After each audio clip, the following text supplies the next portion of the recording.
श्रुतिस्मृतिपुराणानाम् आलयं करुणालयं नमामि भगवत्पाद ಶಂಕರಂ ಲೋಕಶಂಕರಂ. ನಮಸ್ಕಾರ ಆಧ್ಯಾತ್ಮಿಕ ಬಂಧುಗಳೇ ಮತ್ತು ಬಾಂಧವರೇ, ನಾನು ಸ್ವಾಮಿನಾಥನ್ ಸುಬ್ರಹ್ಮಣ್ಯನ್. ಶ್ರೀ ಆದಿಶಂಕರ್ ರಚಿಸಿದ ಶ್ರೀ ಸುಬ್ರಹ್ಮಣ್ಯ ಭುಜಂಗಂ ಸ್ತೋತ್ರದ 13ನೇ ಶ್ಲೋಕವನ್ನು ಇವತ್ತು ನಾವು ಅನುಭವಿಸೋಣ.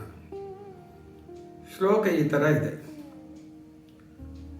ಸದಾ ಶಾರದಾಃ ಷಣ್ಮೃಗಾಂಕಾಯುಧಿಸ್ಯು ಸಮುದ್ಯಂತ ಏವ ಸ್ಥಿತಾಶ್ವೇ ಸಮಂತಾತ್ ಸದಾ ಪೂರ್ಣಬಿಂಬಾಃ ಕಲಂಕೈಶ್ಯಹೀನಾಃ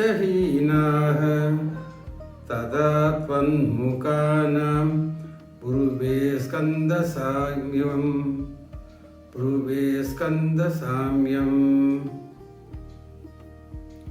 ಸದಾ ಶಾರದಾಃ ಷಟ್ ಮೃಗ ಅಂಕ ಯದಿಸ್ಯು ಸಮುದ್ಯಂತ ಏವ ಸ್ಥಿತ ಚೇತ್ ಸಮಂತಾತ್ ಸದಾ ಪೂರ್ಣಬಿಂಬಾಃ ಕಲಂಕೈ ಚ ಹೀನಾಃ ತದಾ ತ್ವನ್ಮುಖಾನಾಂ ಬ್ರುವೇ ಸ್ಕಂದ ಸಾಮ್ಯಂ.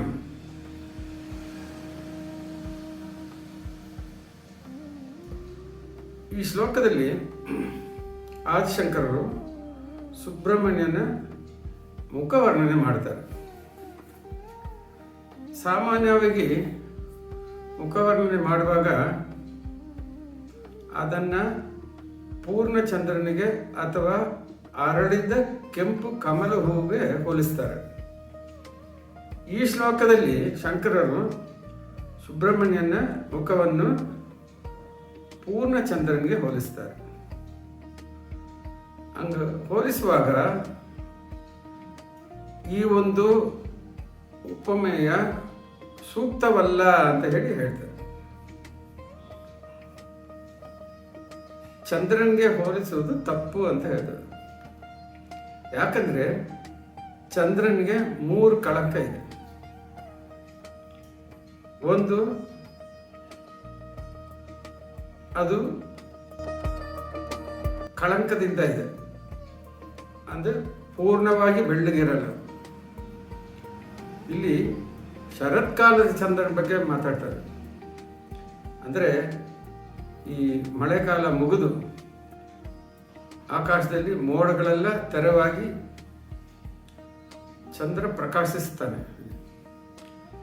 ಆ ಒಂದು ಋತುವಿನಲ್ಲಿ ಮಾತ್ರ ಯಾವ ಥರ ಮೋಡಗಳ ಅಡಚಣೆ ಇರಲ್ಲ. ಅದಕ್ಕೋಸ್ಕರ ಇವರು ಶರತ್ ಋತುವಿನ ಚಂದ್ರನ ಬಗ್ಗೆ ಹೇಳ್ತಾ ಇದ್ದಾರೆ. ಅದರಲ್ಲಿ ಗಮನಿಸಿದರೆ ತೆಳುವಾದ ಒಂದು ನೆರಳಿನಂತಿರುತ್ತೆ, ಕಪ್ಪು ಛಾಯೆ ಇರುತ್ತೆ. ಚಂದ್ರ ಹುಣ್ಣಿಮೆ ದಿನ ನೋಡಿದ್ರೂ ಕೂಡ ಅದರಲ್ಲಿ ಕಪ್ಪುದು ಒಂದು ಛಾಯೆ ಇರುತ್ತೆ, ಅದು ಕಳಂಕ ಅಂತ. ಅದು ಒಂದಿದೆ. ಅದರಿಂದಾಗಿ ಚಂದ್ರನನ್ನು ಸುಬ್ರಹ್ಮಣ್ಯನ ಮುಖಕ್ಕೆ ಹೋಲಿಸಕ್ಕಾಗಲ್ಲ. ಎರಡನೇದು ಚಂದ್ರನ ಕಲೆಗಳು. ಮೊದಲನೇದು ಕಳೆಗಳು, ಈಗ ಕಲೆಗಳು. ಅಮಾವಾಸ್ಯೆ ದಿನ ಚಂದ್ರ ಕಾಣೋದೇ ಇಲ್ಲ. ಹುಣ್ಣಿಮೆ ದಿನ ಮಾತ್ರ ಪೂರ್ಣ ಚಂದ್ರ ಇರ್ತಾನೆ. ಮಿಕ್ಕಿದ ದಿನ ಅಲ್ಲ, ಚಂದ್ರನ ಭಾಗಗಳು ಮಾತ್ರ ಇರ್ತವೆ. ಇದಕ್ಕೆ ಕಲೆಗಳು ಅಂತ. ನಮ್ಮ ಷಣ್ಮುಖನ ಮುಖ ಆ ಥರ ಇಲ್ಲ, ಅದು ಸದಾ ಪೂರ್ಣಚಂದ್ರನ ಥರ ಇದೆ, ಪೂರ್ಣವಾಗಿದೆ. ಅದರಿಂದಾಗಿ ಎರಡನೇ ಕಾರಣ, ಚಂದ್ರನ ಹೋಲಿಸಕ್ಕಾಗೋದಿಲ್ಲ. ಮೂರನೇದು, ನಮಗೆ ಇಲ್ಲಿ ಷಣ್ಮುಖ ಇರೋದಿಲ್ಲ, 6 ಮುಖಗಳುಳ್ಳವನು. ಈ ಶ್ಲೋಕದಲ್ಲಿ ಸ್ಕಂದ ಅಂತ ಕರೀತಾರೆ, ಅದಕ್ಕೆ ಅರ್ಥ ಇದೆ. ಆದರೆ ಷಣ್ಮುಖ 6 ಮುಖ ಇರೋನು. ಚಂದ್ರನ ಈ ಮುಖಕ್ಕೆ ಹೋಲಿಸ್ಬೇಕಂದ್ರೆ 6 ಚಂದ್ರ ಇರಬೇಕು. ಇರೋದೇ ಒಂದೇ ಚಂದ್ರ. ಈ 3 ಕಾರಣಗಳಿಂದ ಶಂಕರರು ಏನು ಹೇಳ್ತಾ ಇದ್ದಾರೆ ಅಂದರೆ, ಚಂದ್ರನನ್ನು ಷಣ್ಮುಖನ ಮುಖಕ್ಕೆ ಹೋಲಿಸೋಕ್ಕೆ ಆಗೋದಿಲ್ಲ ಅಂತ ಹೇಳ್ತಾರೆ. ಅದಕ್ಕೆ ಒಂದು ಷರತ್ತು ಹಾಕ್ತಾರೆ. ಯಾವತ್ತೋ ಒಂದು ದಿನ ಅಕಸ್ಮಾತ್ ಒಂದು ವೇಳೆ 6 ಪೂರ್ಣಚಂದ್ರರು ಕಲೆಗಳಿಲ್ಲದೆ ಮತ್ತು ಕಳಂಕವಿಲ್ಲದೆ ಒಟ್ಟಿಗೆ ಉದಯಿಸಿದರೆ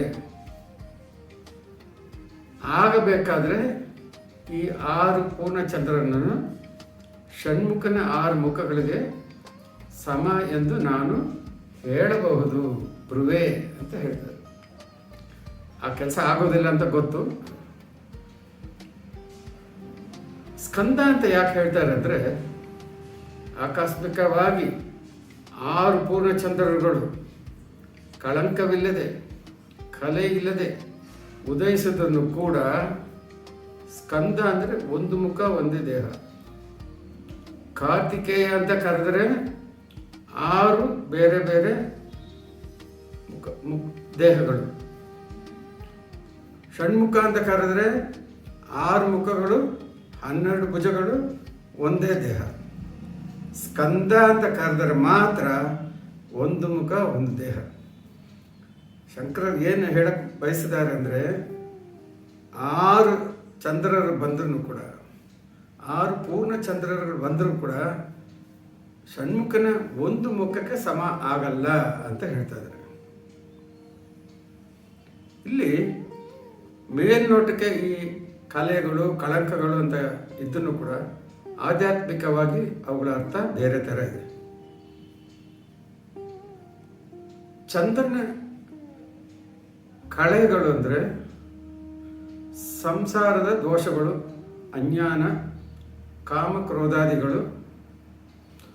ಪೂರ್ಣ ಬಿಂಬ ಅಂದರೆ ಆತ್ಮ ಸಾಕ್ಷಾತ್ಕಾರದ ಸ್ಥಿತಿ.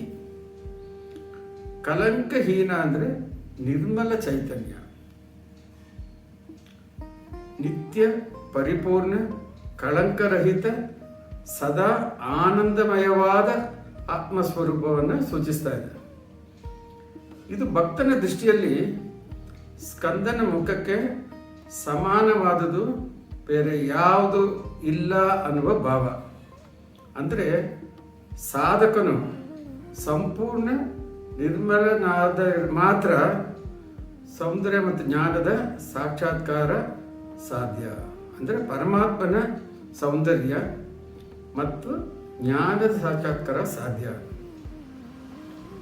ಸುಬ್ರಹ್ಮಣ್ಯನ ಸಾಯುಜ್ಯ ಪಡೆಯಬೇಕಂದ್ರೆ, ಪರಮಾತ್ಮನ ಸಾಯುಜ್ಯ ಪಡೆಯಬೇಕಂದ್ರೆ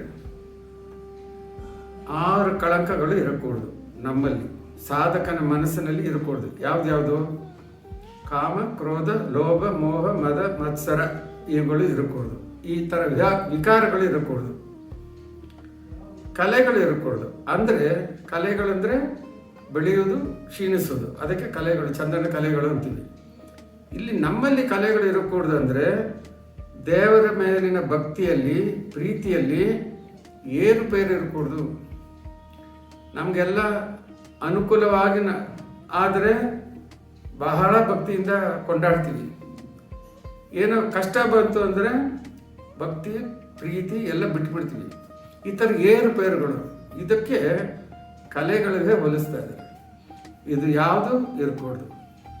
ಪೂರ್ಣ ಬಿಂಬ ಅಂದರೆ ಆತ್ಮ ಸಾಕ್ಷಾತ್ಕಾರದ ಸ್ಥಿತಿ, ಸಚ್ಚಿದಾನಂದ ಸ್ವರೂಪ. ಅಂದರೆ ಹುಣ್ಣಿಮೆ ಅಂತ ಇಲ್ಲಿ ಹೇಳಿದ್ರೆ ಅದು ಆತ್ಮ ಸಾಕ್ಷಾತ್ಕಾರದ ಸ್ಥಿತಿ, ಸಚ್ಚಿದಾನಂದ ಸ್ವರೂಪ.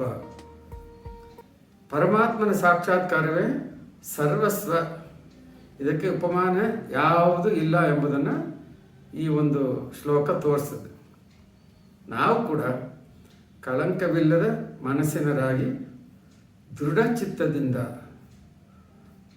ಇರಬೇಕು. ಭಕ್ತಿ ಒಂದೇ ಸಮ ಇರಬೇಕು, ಏರುಪೇರುಗಳು ಇರಕೂಡದು. ಸುಬ್ರಹ್ಮಣ್ಯನ ಧ್ಯಾನಿಸಿದರೆ ಅವನ ಸಾಕ್ಷಾತ್ಕಾರ ಎಂಬ ಹುಣ್ಣಿಮೆಯನ್ನು ನಾವು ದರ್ಶನ ಮಾಡಬಹುದು ಅಂತ ಹೇಳ್ತಾರೆ. ನಮಸ್ಕಾರ.